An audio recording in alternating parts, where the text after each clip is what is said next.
Buenas tardes, amigas y amigos de Gente Sin Límites. Solo ha habido un episodio de podcast de cualquier persona, en este caso de un amigo, ha sido el de Uri Sabat, que lo he escuchado 5 veces. Caramba. 5 veces. Entonces, claro, como lo he escuchado 5 veces, tengo la libreta aquí subrayada de cosas tan interesantes.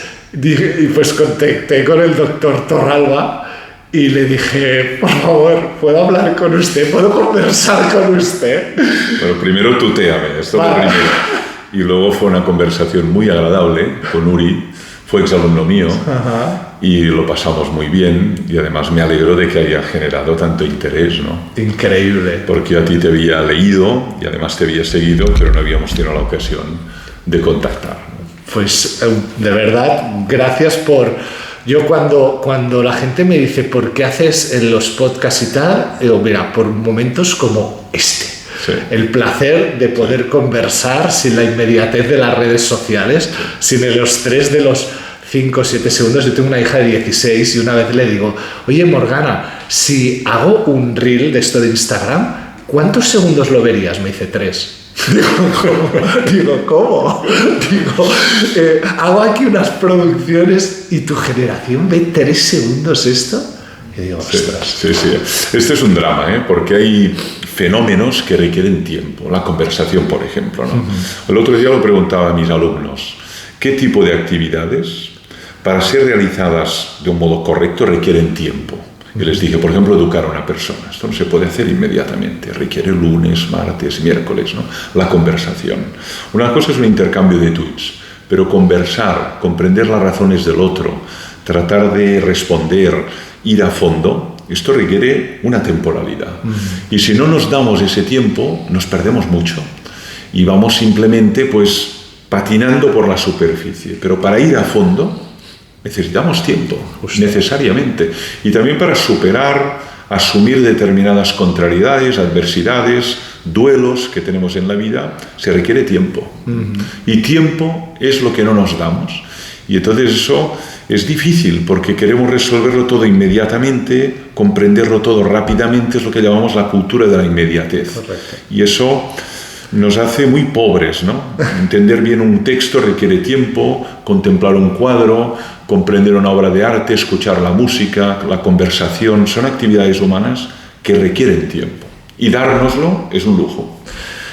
Y usted ha invertido, tú has invertido, perdona, es que venía, vale, yo te voy a ser sincero, yo subía por el ascensor y estaba acojonado. Hombre. Es que me generas mucho respeto. Entonces, claro, toda esta intimidación se ha roto de golpe cuando me has dicho, oye, en 2010 comimos juntos. Digo, ostras, sí. No, de verdad. Comimos juntos en el día de San Jordi. Yo había publicado Inteligencia Espiritual en plataforma. Sí. Tú habías publicado un libro también. ¿Dónde está el límite? Exactamente. Y comíamos juntos, invitados por el editor, Jordi Nadal, que es un personaje extraordinario, emprendedor, dinámico, bueno, incansable. Increíble.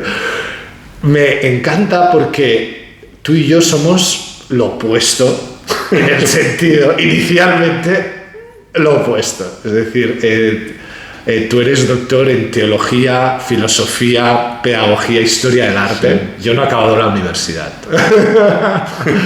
Pero ese tiempo del que hablabas tú anteriormente, ¿qué te ha aportado el querer constantemente profundizar en unos temas que tú has destinado tanto tiempo de tu vida? Pues mucho me ha aportado, la verdad, muchísimo, ¿no? Yo creo que, a ver, para construirse como una persona es clave no dejar de aprender nunca. Se aprende dentro de la biblioteca, pero se aprende fuera también, ¿eh? Hay algunos que dicen que lo esencial lo aprendemos fuera del aula y fuera de la biblioteca. Quizá es verdad, ¿no? Pero también es verdad que todo ese patrimonio de autores, de textos, de filósofos, de teólogos, de obras de arte, pues son un patrimonio intangible muy valioso, ¿no? Que te permiten comprender acontecimientos de tu vida, ¿no? ¿Qué decimos cuando decimos que amamos a alguien, ¿no? O que soy amigo de alguien, ¿no? ¿O qué decimos cuando decimos soy feliz? Claro, estos autores han pensado muy a fondo estos temas. Entonces te permiten esto, ¿no? Cotejar, ¿no? El uso que tú das a este vocablo, felicidad, amistad, y todo lo que contiene detrás, ¿no?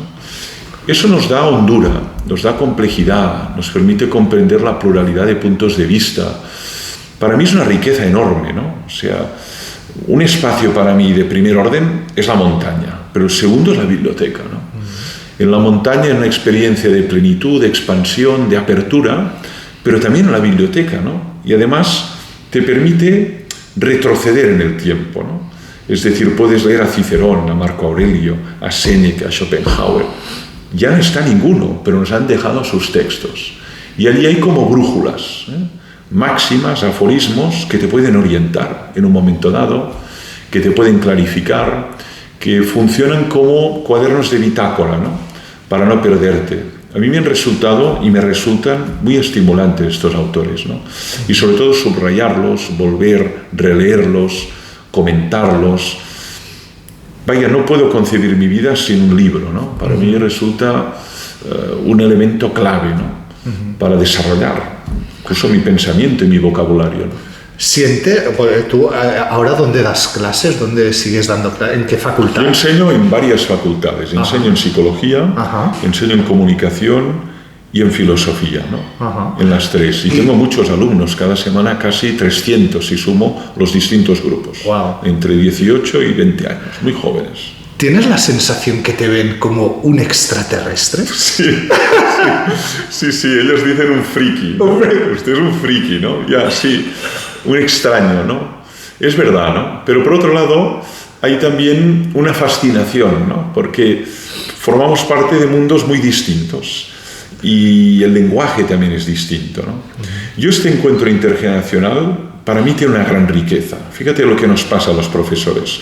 Nosotros nos hacemos mayores, pero ellos siempre tienen 18 años, ¿no? Entonces tú tienes 30, tienes 40, yo tengo 58, ¿no? Pero ellos 18, 20 siempre, ¿no? ¿Qué pasa?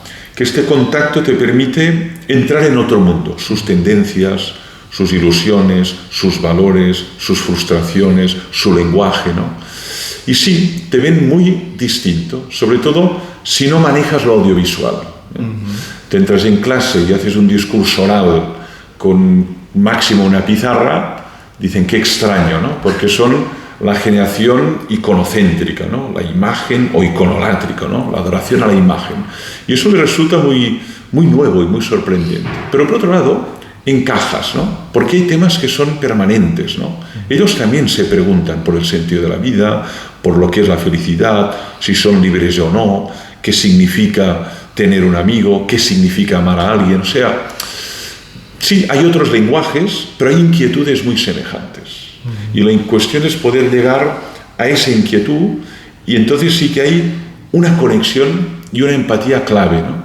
A veces lo que nos separa es el lenguaje, incluso a veces la indumentaria, pero cuando vas a fondo dices, estamos hablando de temas que te interesan a ti y a mí, ¿eh? Todos queremos ser felices y sin embargo no tenemos ningún manual de instrucciones de cómo serlo, ¿no? Y si consigues romper la barrera lingüística, entonces conectas. Y yo lo paso en grande en el aula. Es decir, lo digo de verdad, ¿no? Hay profesores que cuando llega el 15 de septiembre, pues temor y temblor, ostras, otra vez en el aula. Yo tengo mono de aula. Claro. A mí me gusta el aula, lo disfruto el aula. Y me preguntan, y me interpelan, y me cuestionan. Y yo trato también de provocarles, ¿no?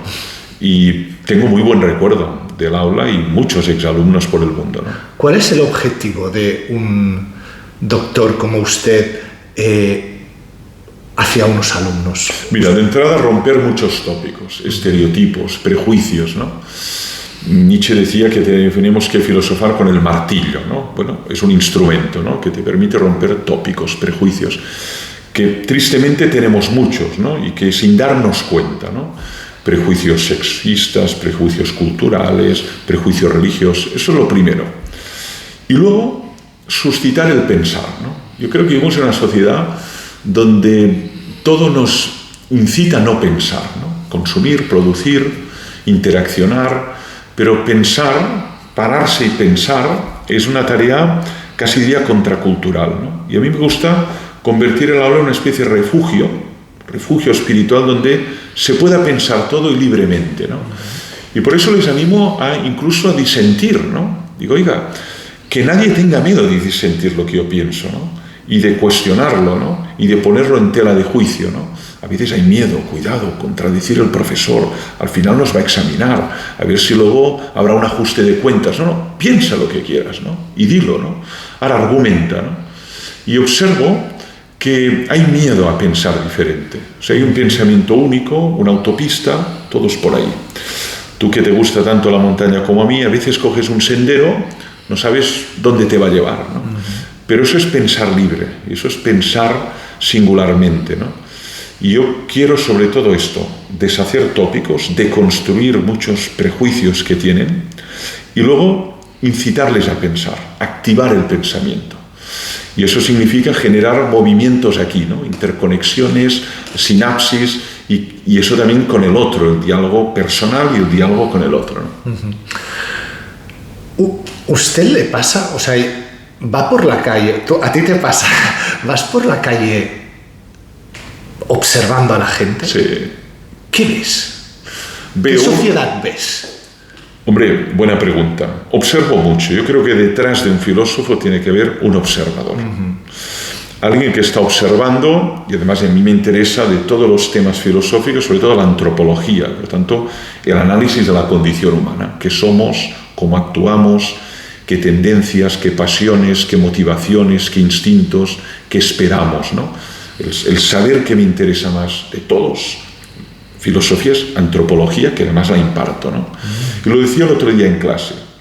No puede haber un buen antropólogo si no hay alguien que observe atentamente a sus conciudadanos y se observe a sí mismo, el autoexamen que decía Sócrates. ¿Qué observo? Sobre todo la observación urbana, ¿eh? Te lo diré muy claro. Un ejército de zombies, exactamente, tecnoadictos o dependientes de una pantalla. Esto es lo que observo en el metro, en el autobús, en el boulevard, ¿no? Incluso en la moto. Hoy viniendo aquí veía a una persona conduciendo y detrás, con el casco, una chica detrás, pues mandando un WhatsApp, ¿no? Veo un ejército de tecnodependientes y en algunos casos incluso de tecnoadicción, ¿no? Eso es lo que veo de entrada, ¿no? Veo cada vez más masificación. Veo o escucho mucho ruido y además un ritmo hiperacelerado que nos lleva a la intolerancia, especialmente a la lentitud. Es decir, cada vez tenemos más dificultad para tolerar al que va lento. Lento en el aprendizaje, lento en los movimientos, lento al subir en un ascensor, lento al pagar en un peaje, lento al desarrollar una operación, ¿no? Hay una forma de discriminación muy sutil que es respecto al lento, ¿no? Y hay personas que por su edad, por su discapacidad física, por su limitación, digamos, intelectual, pues tienen un ritmo más lento. Y ahí hay una forma de discriminación que yo la observo, ¿no? Y eso naturalmente afecta a veces a personas mayores. Entonces, eso es lo que observo de entrada, ¿no? En las grandes ciudades, ¿no?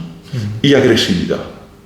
A la mínima, salta la agresividad. Insulto, déjame pasar, o sea, mucha violencia intangible, incluso a veces violencia tangible, ¿no? Esto es lo que observo, ¿no? Y no me gusta lo que observo, ¿eh? No me gusta lo que observo, ¿no? Y me gustaría que fuera otra cosa la que observara, ¿no? No veo gente sonriendo, la gente no saluda cuando entra ya en una panadería, ya no pregunta, ya no dice buenos días, ¿quién es el último? Se pone allí en la cola, ¿no? Y muy difícil también que escuches a alguien que pida algo, por favor, y diga gracias después, ¿no? Yo creo que se han perdido algunas formas elementales de convivencia. ¿Podemos hacer algo para aportar nuestro granito de arena a esta masa de crispación? Porque yo estoy totalmente alineado contigo. Podemos hacer algo, que es educar y educar. Es decir, mucha pedagogía, desde la escuela infantil hasta el curso de doctorado, ¿no? Hay niveles educativos muy distintos, pero yo creo que, digamos, la solución, ¿no? La redención es la educación, ¿no? Y es enseñar a pensar, y es enseñar a dialogar, y es enseñar a tolerar al que es distinto, y sobre todo a ver los campos de intersección. Me explico, ¿no? Hoy estamos en una sociedad muy polarizada, binaria, dicotómica, que generalmente lo que hay es enfrentamiento dicotómico, ¿no? Tú estás a favor de Trump, yo estoy contra. Tú eres independentista, yo no. Tú eres de derechas, yo soy de izquierdas. Y en cambio, nos resulta muy difícil ver lo que compartimos, lo que yo llamo los campos de intersección. Y lo que compartimos es mucho más fundamental y mucho más profundo, ¿no? Decía una frase muy interesante, ¿no? Que se le atribuye a Lao Tse, que está el padre del taoísmo, ¿no? Y el autor inspirador del Tao Te Ching. Dice, el necio solo ve las diferencias. Tú eres negro y yo soy blanco. Tú tienes papeles y yo no los tengo. Tú eres católico y yo soy ateo. Y el sabio ve lo que nos une. Tú eres mortal y yo también. Tú quieres ser feliz y yo también. Tú quieres ser amado y yo también. Tú eres frágil y yo también. Entonces, a mí me parece que en contextos como el que vivimos es clave educar unas normas básicas, unos valores mínimos y además intentar entrever eso que nos une, porque si no, la polarización lleva a ver al otro como alguien completamente opuesto a mí. Y me unen muchos más elementos con un musulmán, con un ateo, de los que a priori uno diría, ¿no? Dice, tú no crees en Dios y tú crees en Allah. Somos muy distintos, ya, pero todos somos hijos de una madre, vamos a morir, queremos ser felices, somos temporales, somos frágiles, envejecemos. ¿Te parece que no tenemos mucho en común? ¿Te ilusiona o te asusta ser abuelo? No, me ilusiona. Te ilusiona. Lo que pasa es que de momento mi hija mayor tiene 31 años, pronto. No hay ningún movimiento en esta dirección. Lo digo por traer vida a esta sociedad. Eso sí. Lo que pasa es que en efecto es una pregunta, ¿no? A mí, a ver, hay quien lo dice, ¿no? Tal y como está el mundo, ¿cómo vas a procrear, ¿no? Sí. Y de hecho hicimos una encuesta con un margen muy amplio, un universo muy amplio de universitarios, y la mitad no contemplan en su proyecto de vida tener un hijo. Wow. La mitad. Wow. Bueno, esto es enorme. Hay razones sociales, económicas, también de valores, ¿no? También los hay. Hay razones, ¿eh?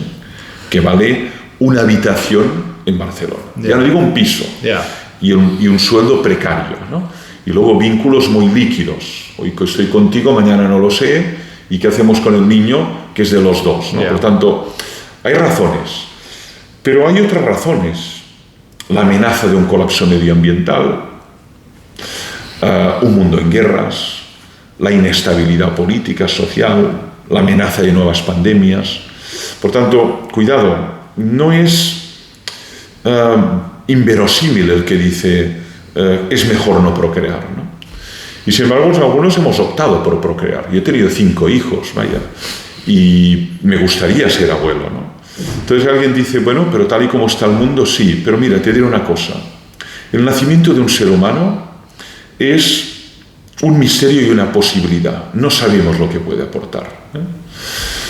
Cuando nació Gaudí, nadie imaginaba que aquí habría un genio de la arquitectura y que sería un foco de atracción fundamental para la ciudad de Barcelona, ¿eh? Y nadie sabía que ahí estaría Einstein, o que nacería Mozart, o Bach, o Schopenhauer, o Kant, ¿no? Por tanto, el nacimiento de un ser humano es el nacimiento de un enigma. No sabemos. Y también es la posibilidad de introducir algo radicalmente distinto, ¿no? Alguien que tenga unas visiones y una inteligencia y una capacidad de rehacer gran parte de lo que hemos roto, ¿no? Por tanto, hay una fuente de esperanza en el nacimiento. Hay un cuadro de Klimt, para mí precioso, August Klimt, cuadro que se llama Esperanza, en alemán Die Hoffnung, ¿no? Que es una mujer embarazada, desnuda, cuadro fantástico del año 1903, ¿no? Y el título del cuadro es Esperanza, y es una mujer desnuda, de perfil, embarazada. Está muy bien pensado, ¿eh? Porque claro, no sabes lo que van a hacer, pero acabe la posibilidad de que nazca alguien con unas posibilidades y un potencial que pueda cambiar cosas, ¿no? Gandhi cambió cosas, Martin Luther King cambió cosas, Nelson Mandela, todos estos cambiaron cosas, ¿no? Por tanto, yo creo que no tiene que ser necesariamente la repetición del pasado, que en la historia puede haber la novedad, puede aparecer algo maravilloso, ¿no? Y el nacimiento de un ser humano puede llevar esa promesa, ¿no? Luego hay que cuidarle, educarle, ¿no? Por tanto, ya sé que lleva enormes contrariedades, pero es una fuente de esperanza. Por eso confío en la posibilidad de los jóvenes y los que nacen. Hay una mujer muy maravillosa, se llama Nilda Chiaravaglio, que decía que al capitalismo, a la sociedad capitalista, no le interesa una sociedad feliz, porque entonces esta sociedad dejaría de consumir. En esta sociedad adicta a la dopamina, Sí. ¿cómo conseguimos, cómo educamos a nuestros hijos para hacerles ver que el último iPhone, el último bolso o la camiseta del Zara no es el objetivo de la vida? Es que precisamente por eso es tan útil leer a los sabios, ¿no? Porque relacionar la felicidad, que es un estado de plenitud interior, con la voracidad consumista, no lo ha hecho ningún pensador, de ninguna escuela.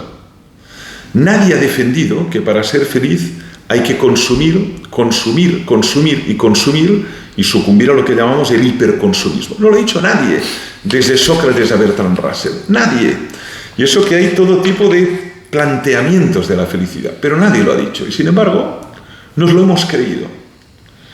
Y como nos lo hemos creído, somos, adictos al consumo y al hiperconsumo, que además es insostenible, ecológicamente, económicamente, genera desigualdades sociales, etc., ¿no? Pero nadie lo ha dicho, que a más consumo usted mejora los niveles de felicidad. En cambio, hemos relacionado la felicidad con la amistad, con el amor, con el sentido, con la calidad de existencia, con una vida austera, con una vida simple, con una vida modesta. Lo hemos relacionado con eso, pero nunca con el hiperconsumo.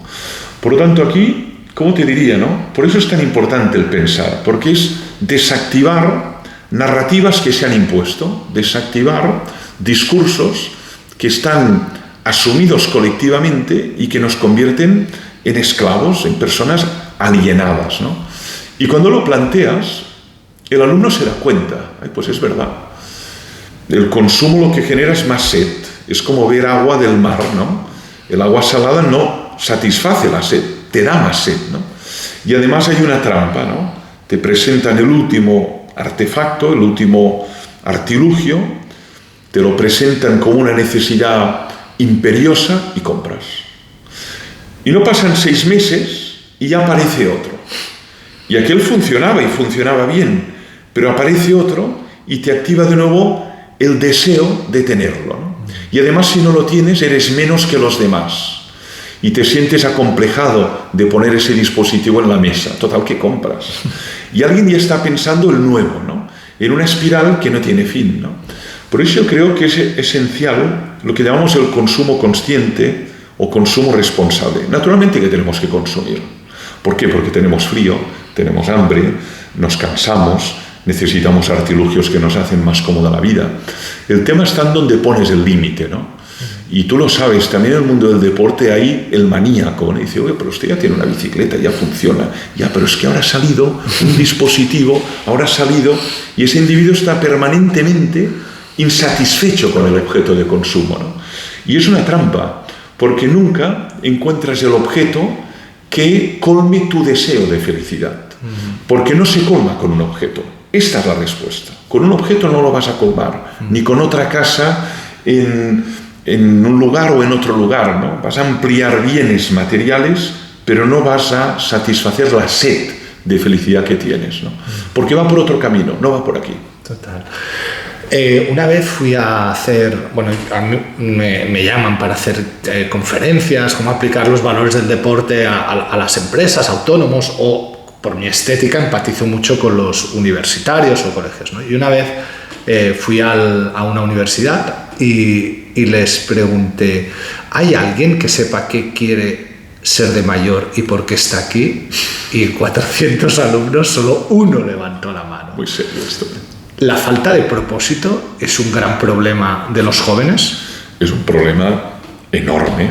Por eso yo defiendo que en el proceso educativo hay que despertar esa pregunta. La pregunta por el propósito, ¿no? Y hay que poner al joven o al adolescente entre las cuerdas, ¿no? ¿Qué te sientes llamado a hacer con tu vida? ¿Qué propósito? ¿Cómo lo vas a dotar de significado, ¿no? De algún modo tienes que parar y hacerte esta pregunta, ¿no? Y te la tienes que hacer joven. Porque si te la formulas a los 90 años, oye, te quedan 3 telediarios. Bueno, te puedes plantear qué vas a hacer con el tiempo que te queda y tienes que hacerlo, ¿no? Pero en cualquier caso, cuando tienes en principio la vida por delante, es cuando tiene sentido esta pregunta, ¿no? Y además es clave, porque el que tiene un propósito se cansa, pero no se aburre ni cae en el vacío. Tiene un motor, propósito de curar personas, construir casas, montar una ONG, hacer una obra de arte, qué sé yo, educar a personas. Hay propósitos de muy distinta naturaleza, ¿no? Pero tiene un motor, tiene un dinamismo. El que no tiene un propósito se queda parado, se aburre infinitamente y entonces ¿qué necesita? Necesita consumir evasiones, porque es insoportable el vacío. Y hay tantas evasiones. Y una forma de evadirse es consumir vidas ajenas. ¿Qué le ha pasado a ese artista? Y a esa actriz, y a ese futbolista. Y consumiendo la vida ajena, no tengo que pensar en la mía. Ni tengo que reflexionar si la mía tiene algún sentido o alguna dirección.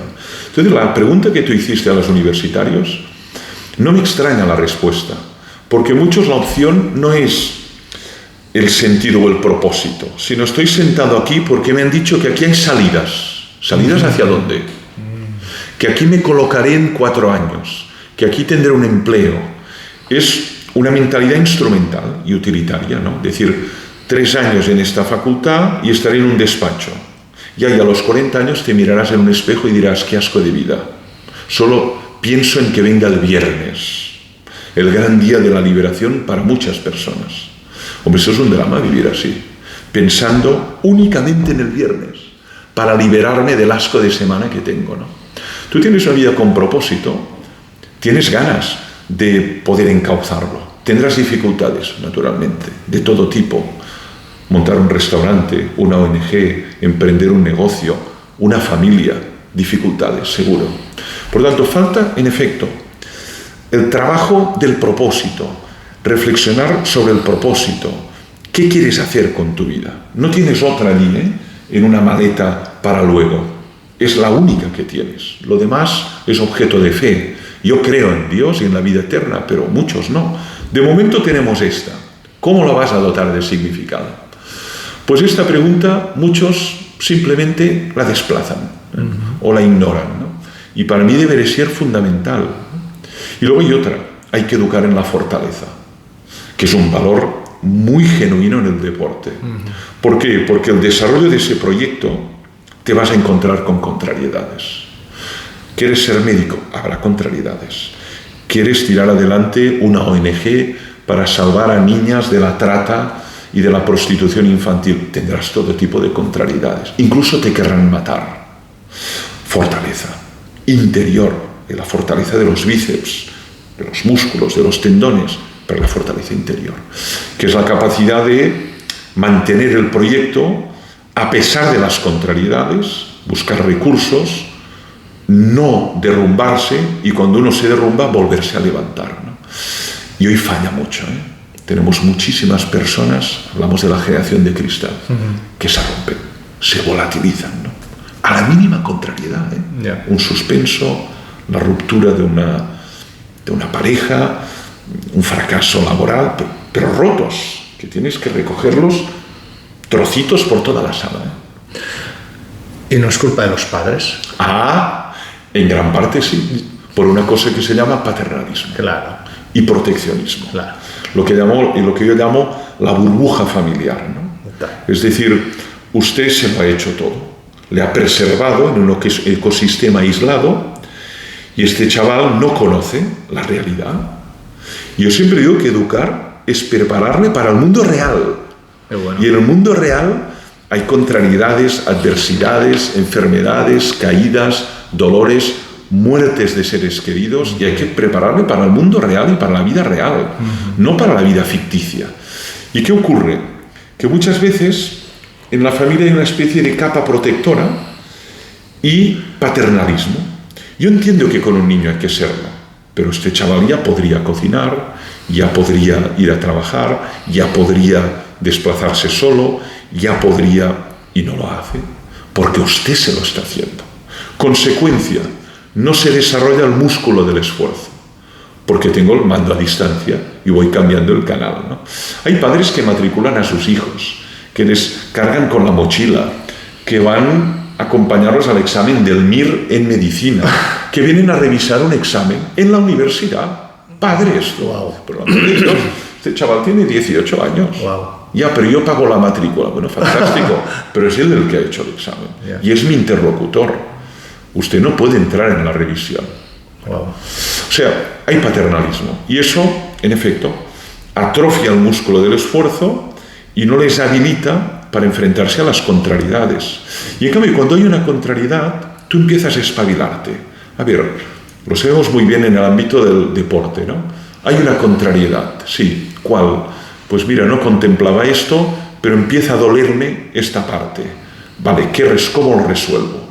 O empieza a llover, ¿cómo lo resuelvo? Se activa la imaginación, se activa la creatividad, se activa la inteligencia cooperativa. ¿Tú cómo lo haces? Nos vinculamos, si te lo resuelven todo, te atrofias. Cada vez pienso más que, un poco volviendo a la pregunta anterior de por qué hay tan poco interés en traer vida a este planeta, ¿no? Había una persona que decía, España tiene un gran problema, que es el país del mundo que más perros por habitante tiene, con lo cual hay el efecto sustitución. Pero el segundo motivo que cada vez me viene más a la cabeza y escuchándote me reafirmo, es que quizá el niño piensa, yo no quiero traer a alguien que viva la infancia que estoy viviendo yo. Sí, sí. Porque al final parece todo como el show de Truman. Sí, ¿Te acuerdas? sí. Es como todo una gran mentira, ¿no? Sobre el tiempo, yo dejé la universidad porque un empresario me dijo, recapacita una cosa. Me dijo, año 2001, me dijo, a lo máximo que vas a poder aspirar en tu vida es a ser propietario de un tercio de ella. Y le dije, ¿cómo? Me dice, pues sí, mira, si tienes suerte en la vida trabajarás solo 8 horas, si tienes suerte dormirás 8 horas y si tienes suerte quizá algún día tienes un tercio del día para ti. Sí. Es verdad. ¿Qué es el tiempo? El tiempo. El tiempo. Claro, yo le he dedicado un libro muy grueso a eso, que es, perdona la publicidad. No, por favor, ¿cómo se llama? Un mundo sin pausa. Claro. Un mundo sin pausa. Un mundo sin pausa. Un texto largo. ¿Qué que lo editorial? publiqué en Edelvives, CAF, con H, CAF. Vale. Editorial CAF. Un mundo sin pausa, donde hay una reflexión larga, prolongada, sobre el tiempo, la gestión del tiempo, la aceleración. Solo 2 ideas claves. 1, el tiempo humano siempre es limitado. Es un segmento de nuestra vida. Hay 2 límites que nos unen a todos. Todo el que nace muere. Lo que pasa es que hay quien muere al cabo de 1 hora, tristemente. Es así. Y hay quien muere a los 116, con la mujer más longeva del mundo, que era de Olot, Cataluña, ¿no? 116 años. Wow. Madre mía, ¿no? Es el país más longevo es Japón, pero el segundo es España. O sea, pero aún así hay 2 límites. Y entre estos 2 límites se desarrolla tu vida, que es esta temporalidad. Bien. La segunda es, además es irreversible. Yo no puedo volver a la infancia, ni siquiera a la juventud, aunque quisiera. Puedo recordarla con nostalgia. En mi caso tuve una infancia maravillosa, gracias a mis padres, una juventud extraordinaria, pude estudiar filosofía, yo hacía ciencias puras en bachillerato, Wow. Física, química, matemáticas, ¿no? Y sin embargo me sedujo un profesor que despertó esta vocación, ¿no? Pero no puedo volver allí. Por tanto, el tiempo es limitado y además es irreversible, ¿no? Por tanto, es un bien que deberíamos gestionar muy atentamente, ¿no? ¿Qué hacemos con él? ¿No? Porque si lo gestionas mal, no hay vuelta atrás, ¿no? Y aún así, muchas veces lo desperdiciamos con estupideces, con convenciones, con actos que vamos por pura cortesía, y luego hay un tiempo que lo gestionamos porque no nos toca otro remedio, usted tiene que trabajar. De ahí la importancia de un trabajo con propósito, ¿no? Decir, es verdad, al final tengo que resolver un montón de necesidades que tengo, ¿no? Y por tanto tengo que trabajar. Pero si trabajas en algo que te llena, que te colma, que es noble, que observas que mejora o pacifica tu entorno, entonces no es un tiempo perdido, es un tiempo valioso. Necesitas descanso, necesitas la pausa, necesitas la recuperación, ¿no? El drama es cuando, lo decía muy bien tu profesor, ¿no? Tu tiempo se te escabulle, ¿no? Se te va entre un trabajo que no te llena, mucho desplazamiento. Quiero recordar que muchos están 2 horas en el infierno de cercanías, o están posiblemente atrapados en una autopista, y luego el tiempo personal de desarrollo, de crecimiento, de diálogo, de amor, de conversación, se reduce a la mínima expresión. Total. ¿Qué tipo de vida es esta, no? Por eso yo les digo a mis alumnos, pensar a fondo que el tiempo es limitado y que hay un momento que no tendrás más tiempo. Por tanto, empieza a gestionarlo bien. Y esto lo he aprendido sobre todo hablando con personas que se les ha diagnosticado una enfermedad terminal. Experimentan una ruptura en su percepción del tiempo muy fuerte, ¿no? Dicen, oiga, usted, nos podemos equivocar, esto no es la ciencia exacta, pero 6 meses, 1 año. Esta persona cambia radicalmente la jerarquía. Dice, bueno, si tengo poco tiempo voy a decidir con quién hablar, qué paisajes ver, qué leer, qué música escuchar, y voy a descartar un montón de cosas que en mi vida no aportan nada. Y sin embargo, seguimos pensando que habrá tiempo indefinidamente, ¿no? Cuando vive uno la muerte de un ser querido muy cercana, esto también es una lección, ¿no? Porque dices, cuidado, que podrías haberte ido tú y se fue él, ¿no? Por tanto, toma nota, ¿no? Este tiempo que tienes es un regalo. ¿Cómo lo vas a utilizar? Dice un pensador, solo se vive una vez, pero si la has vivido intensamente es suficiente. ¿Por qué nos aterra tanto la muerte si quizás el clímax de la paz? Ya. Primero, nos aterra porque nos aterra lo desconocido. Y tenemos que ser suficientemente humildes que no tenemos evidencias respecto a lo que podemos esperar, ¿no? Lo que hay son hipótesis, conjeturas, tradiciones religiosas, la reencarnación, la resurrección, la inmortalidad del alma, la disolución del yo y su descomposición total. Lo que hay son distintas, digamos, narrativas, ¿no? Y por tanto nos aterra primero porque no sabemos, ¿eh? Y lo que no sabemos nos genera mucha inquietud, ¿no? Y luego nos aterra por otro lado, ¿no? Porque en el fondo nos obliga a pensar cómo estamos viviendo, ¿no? Y yo en efecto creo que quien tiene una vida plena y quien ha vivido una vida plena no teme la muerte, ¿eh? Dice, bueno, es el final de la apología de Sócrates. Sócrates se despide de los atenienses. Platón lo describe muy bien. Y dice, bueno, me han condenado a muerte, injustamente. Y de hecho le condenaron a muerte y le mataron, ¿no? Tuvo que beber la cicuta y murió. Pero se despide y dice, bueno, yo tengo mucha serenidad. He hecho lo que tenía que hacer, que era enseñar a los atenienses a pensar en la plaza pública. Y he estado aquí cada día, sin techo, sin contrato, enseñando, dialogando. He hecho esto. Por lo tanto, si ahora bebo la cicuta y muero, no tengo que temer nada. Mi vida ha sido plena. Y Bertrand Russell dice en su autobiografía, si tuviera la posibilidad de volver a vivir, viviría la vida que he vivido. Volvería a enseñar, a publicar, a escribir, a militar en las causas nobles que he hecho, porque ha merecido la pena, ¿no? O sea, nos aterra la muerte porque es un umbral que nos acerca a lo desconocido, pero también porque nos obliga a pensar cómo dotamos de significado esta vida, ¿no? Y yo creo que el que ha vivido una vida plena no teme la muerte. Es decir, bueno, no he malgastado ese don extraordinario que es el hecho de estar vivo. ¿Sientes que estamos en un mundo en el que todos somos uno o somos diferentes individualidades?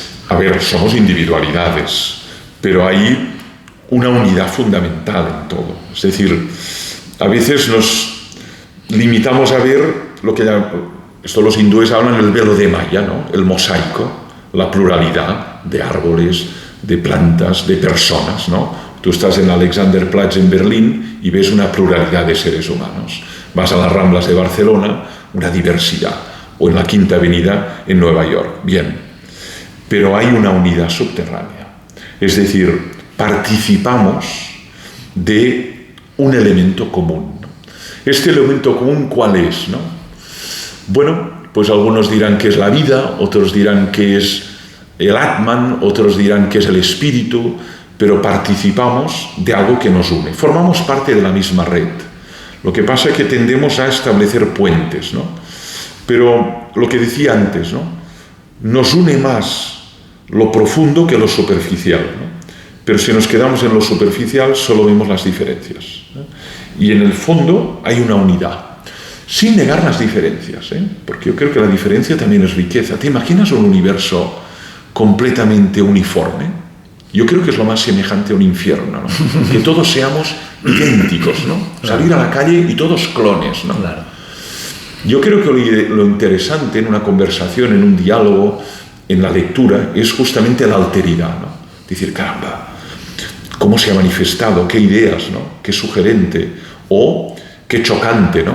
Porque esto estimula el pensamiento, ¿no?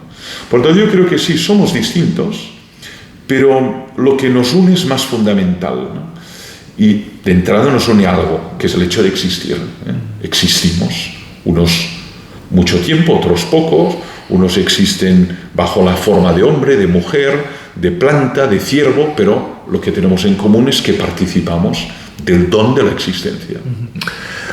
Yo he indagado mucho en estos últimos 6 años en mucho trabajo interno, espiritual, y una persona que he leído y he trabajado su campo es un pensador que se llama Ramana Maharshi, que una de sus realizaciones es: el mundo es una ilusión. Esto forma parte de la filosofía védica, de la filosofía que considera básicamente, pues que sí, que en efecto es una ilusión. ¿Cómo lo explicamos esto? ¿Qué es una ilusión?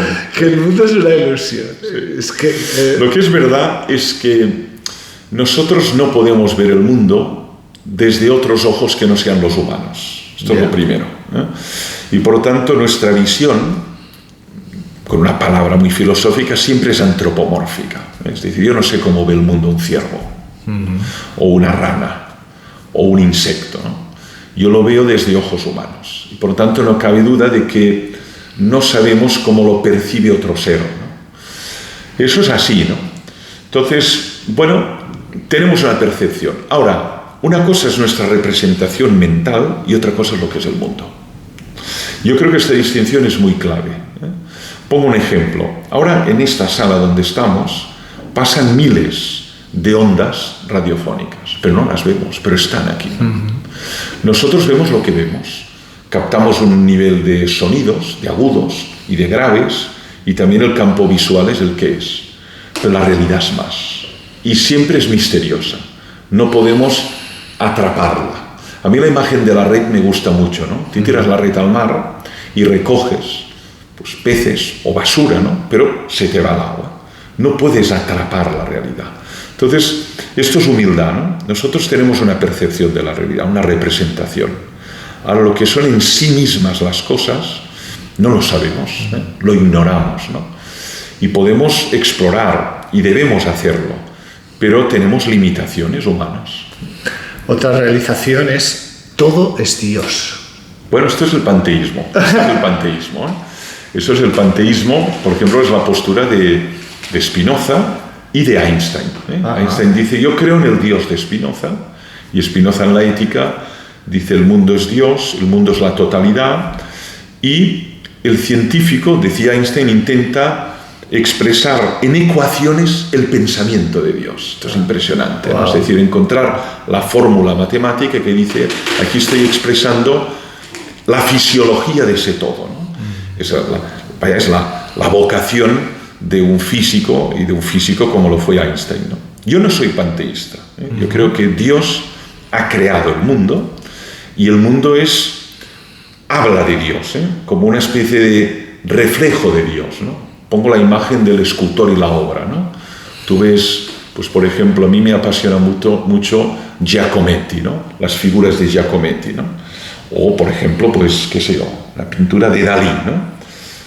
Ahora tenemos la Madonna de Porligat en la Fundación Dalí Figueras, ¿no? Que viene de Japón, no me la voy a perder, voy de aquí 2 días, soy un apasionado de Dalí, ¿no? Bueno. Pues tú ves la Madonna de Porligat, vale. Tú ves la obra, pero la obra no es Dalí, pero la obra revela cómo era Dalí, su imaginación, su creatividad, su excentricidad, ¿no? Entonces, yo creo que el mundo no es Dios, pero refleja lo que es Dios. Y por lo tanto, contemplando el mundo y las maravillas del mundo, uno puede conocer algo de su creador, ¿no? Pero también está el panteísmo, que es el mundo es Dios, Dios es el mundo. Y esto lo defendió Spinoza, que por cierto fue muy maltratado. Cuando tú ves lo que pone en el epitafio de Spinoza, dice: aquí yace Baruch Spinoza, escupid sobre su tumba. Wow. Cuidado, ¿eh? Fue muy odiado, Wow. muy marginado, y fue objeto de mucha intolerancia religiosa, ¿eh? Bueno, yo creo que hay que tolerar a la persona que sea panteísta, politeísta, atea, agnóstica, ¿no? Absolutamente, libertad de creencias y de actitudes, ¿no? Pero mi postura personal es esta, ¿no? Yo creo que el mundo refleja la inmensidad de Dios. ¿La fe es un refugio? Podría serlo. Podría serlo. La fe es una llamada. Una llamada. Es una llamada. Y por otro lado es también un acto de confianza, ¿eh? Me fío de esta palabra que revela un contenido, que hay vida eterna, que estaré con vosotros hasta el final de la historia. La fe es un acto de confianza, no es una evidencia. Esto es lo primero que quiero decir. Una evidencia la encontramos en el terreno de la matemática, de la lógica, de la álgebra, ¿no? El principio de identidad, A igual a A. Esto es una evidencia. Los matemáticos, los lógicos, trabajan con evidencias. La fe no es una evidencia. O sea, que Dios exista no es una evidencia. Que haya vida eterna no es evidencia. Que al principio Dios creó el cielo y la tierra, primera frase de la Biblia, no es una evidencia. Yeah. Lo puedes creer, pero no es una evidencia. Por lo tanto, yo diría que de entrada la fe está muy cerca de la duda. Ahora, por otro lado, también funciona como refugio, porque te da, de algún modo, una cierta consolación, ¿no? Decir, bueno, esto no acaba aquí, ¿eh? Reencontrarás a tus seres queridos, ¿no? Hay un estado de plenitud, ¿no? Que aquí podemos atisbar, como entrever, ¿no? Como de algún modo intuir, ¿no? Por lo tanto, sí que te da un cierto refugio frente a las contrariedades del mundo, ¿no? Pero es duda, es inquietud, es confianza. La fe son muchos elementos a la vez, ¿no? Y también es llamada, ¿no? Uno se siente llamado. Por eso decimos que es un don. Personas que querrían tener fe, pero no la tienen. Tengo amigos, ¿no? Ojalá tuviera fe y creyera, pero es que no me lo creo. Y querría creérmelo, que hay vida eterna, que hay Dios, pero es que no me lo creo. Digo, bueno, pues ¿qué puedes hacerle, no? Y hay personas que pierden la fe. Creía, pero he dejado de creer. Por lo tanto, la fe es muy polifacética, es un polígono, tiene muchas caras, ¿no? Es don, es llamada, es confianza. Lo que seguro que no es evidencia. ¿Ha tambaleado tu fe en Dios por la circunstancia que le sucedió a tu hijo? No ha tambaleado, pero sí que profundizas más. Yo creo que las experiencias trágicas, ¿no?, que vivimos, la muerte de un hijo, o una enfermedad terminal, o situaciones que no esperabas, ¿no?, un fracaso injustificado, a usted le han despedido injustamente, ¿no?, te das cuenta que tu visión de Dios no es adecuada. Y por lo tanto puedes hacer dos cosas: tirar a Dios en la basura o ser suficientemente humilde para decir: Dios no es un lampista que viene a resolver mis problemas, sino que es un misterio infinito. Y he optado por aquí. Pero el que no opta por aquí, dice, hombre, yo te llamé y no viniste a arreglar el desbarajuste que tenía en mi vida. Por tanto, dejo de creer en ti. Pero es que Dios no es un lampista. Esto es una capacidad de adaptación tremenda. Tienes un flow de... No, pero en el primer curso de la Facultad de Teología, donde pasé 8 años, licenciatura y doctorado, Wow. día 1, primera sesión, Dios es misterio. Wow. Y misterio es lo desconocido, lo que ignoramos, lo oculto. En griego, mysterion es lo oculto. Los alemanes hablan de Geheimnis, que es el secreto del mundo. Por lo tanto, no se hagan ilusiones. Ustedes se pasaron aquí 8 años, pero no comprenderán a Dios. Wow. Y el que diga que lo comprende, no lo comprende. Cuando esto te lo dice un teólogo erudito, con un montón de libros, que se ha pasado la vida en la biblioteca y pensando, dices, vale, Dios no es un lampista. Ostras. Tengo 2 últimas cosas porque se nos acaba el tiempo. Se nos acaba el tiempo, A ver, me he comprometido, pero me fascinó escucharte que sentiste fascinación por un autor que ha escrito una obra. Sí. Bueno, hay autores que escriben mucho. San Tomás de Aquino, ¿no? En Cataluña, Josep Pla, extraordinario, digamos, escritor catalán, ¿no? Y hay autores que tienen una intuición, la escriben y dicen, bueno, yo con esto ya lo he dicho todo. Es el caso de Wittgenstein, ¿no? Wittgenstein publica el Tractatus en 1921, un libro que tiene 90 páginas. Y además en formas, digamos, de proposiciones, ¿no? Aforismos casi, ¿no? Numerados, ¿no? Bueno, el mundo es todo lo que acaece, ¿no? Primer aforismo. Y el último, de lo que no se puede hablar, se debe callar. El aforismo 7, ¿no? Bueno, a mí me fascina Wittgenstein por la capacidad de decir mucho en poco. Claro. En cambio, algunos, es mi caso, para decir algo tenemos que escribir mucho. Y entonces encuentras una frase, dices, esta vale, pero el resto... Pero bueno, aún así, para llegar a esa he tenido que hacer un recorrido. Y hay algunos que dicen mucho con poco. También pasa con algunos poetas, ¿eh? Que dices, fíjate este verso, cuánto dice, y tú has tenido que escribir 20 páginas, ¿no? Pero tienen la capacidad lacónica, ¿no? De concentración, ¿no? De condensación, ¿no? Y ese es el caso de Wittgenstein, que por otro lado era ingeniero aeronáutico. Wow. No tuvo formación filosófica. Wow. Viene del mundo de la construcción de aviones, ¿no? Y es uno de los filósofos más importantes del siglo XX, no cabe duda. Por último, eres un runner, eres un corredor, que es una manera de poner orden a esa mente que no debe parar. Yo disfruto primero enormemente. O sea, para mí el correr es casi un ejercicio filosófico, espiritual y físico, naturalmente, ¿no? Corro a diario prácticamente, o bicicleta o nadar, pero algún tipo de ejercitación. Bueno. Y a primera hora, 6 de la mañana hoy, por ejemplo. Qué bueno. Primero es un hábito que me permite ordenar el día, me permite ordenar ideas, me permite gozar de cómo se despierta el día. Por ejemplo, hoy he salido a correr y estaba la luna y debajo la estrella polar, como si colgara, ¿no? De un hilo, ¿no? Claro, esto para mí ya es empezar el día. Ya has ganado. Ya he empezado el día. No, ya he ganado. Y por lo tanto, para mí disfruto enormemente. Ya hace años que no compito, corro para disfrutar, ¿no? Ajá. Hubo un tiempo que luchaba contra el crono. Sí. Aún así fui muy malo, pero luché contra el crono. Pero ahora no, ahora corro para disfrutar y luego corro en familia.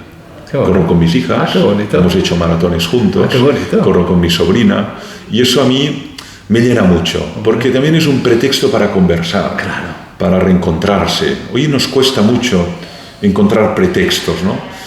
Ya comemos en horarios distintos, los horarios laborales, trabajamos en ciudades distintas, pero cuando mi hija dice, papá, ¿qué haces el sábado por la mañana? Digo, mira, estoy en Barcelona, vamos a correr 2 horas o 3 por Collserola, por Montseny, Montserrat, ¿no? Yo gozo mucho y ellas también, ¿no? Y es una ocasión para reencontrarse y para mí eso tiene mucho valor, muchísimo valor. Qué maravilla. Sí. Oye, ¿dónde das clase? ¿En qué universidad? Universidad Ramon Llull. Ajá. Soy catedrático de allí desde hace Pues mira, enseño desde hace 32 años. Wow. Primero en la Universidad de Barcelona y después ya toda mi carrera académica en la LLUI, ¿no? Barcelona, ¿no? ¿Dónde está? Bueno, tiene varios vale. edificios, está diseminado por la ciudad. Yo fui al IQS. IQS es LLUI. Sí. IQS Sí, es sí, LLUI. sí. IQS es LLUI, ya está Administración y Dirección de Empresas, naturalmente Química, está también Farmacia. Y allí enseño Antropología Filosófica en Farmacia. Qué bueno. Que lo disfruto mucho y son estudiantes muy buenos. Lo que pasa es que se encuentran con una asignatura que de entrada les descoloca, Claro. que no son fórmulas, no es laboratorio, Claro. no voy con bata blanca, un tubo de ensayo. Dice, este señor nos viene a hablar de la condición humana, sí, bueno. les vengo a hablar de ustedes, ¿no? Qué bueno. Les interesa mucho. Qué bueno. Está. ¿Se puede ir? Yo siempre invito a que vengan otras personas, ¿Yo puedo ir? siempre y cuando haya espacio, pero Sí. lo hay, ¿no? ¿Lo hay? Lo hay. Oye, Invito a otras me personas encantaría venir a ver. que vengan, ¿no? Qué maravilla. Y alguna vez ha venido una estudiante con su abuela. Qué bueno. Dice, es que mi abuela está en casa, yo vivo en su casa porque soy de un pueblo y le interesan mucho estos temas. Que venga. Ah, qué maravilla. Y vino allí con el bolso, el moño, y al final del curso me regaló una caja de bombones. Esto es fantástico. Francés, no te robo más tiempo. Oye, ¿por qué estamos en aldeas infantiles? Porque soy vicepresidente de esta organización. Anda. Hay una dimensión que me gusta dedicarla a una causa social. Me enamoré de esta ONG. Qué bueno. Esta ONG se creó en el 49 en Austria por un personaje que estaba muy atento a la infancia en situación de vulnerabilidad. Acababa la Segunda Guerra Mundial. Y nosotros lo que tenemos son aldeas que acogemos a niños. Hay 8 en España, una en Cataluña, y son como pueblos donde hay en cada casa una responsable que atiende a niños que han perdido su familia o les han retirado la tutela a sus padres por violencia, por lo que fuere, y están allí, van al colegio y funciona como un cuidado alternativo, llamamos, ¿no? Y la tenemos a tope. Wow. La aldea de San Feliu de Codinas, tenemos otra en el Escorial. Y Aldeas Infantiles es un proyecto que me enamoró, les hice mucha formación y estoy en la Junta Directiva en España, he estado en el Senado Internacional y ahora presido Aldeas Infantiles SOS Cataluña. Pues maravilla. Muchísimas gracias por esta hora de tu tiempo. De verdad que... Hemos disfrutado. Yo, mira, digo, estaba ahí en plan, que no se acabe, que no se acabe, que no se acabe. Pues ya se acabó. Todo acabó. Gracias, amigos, seguimos. Muy bien.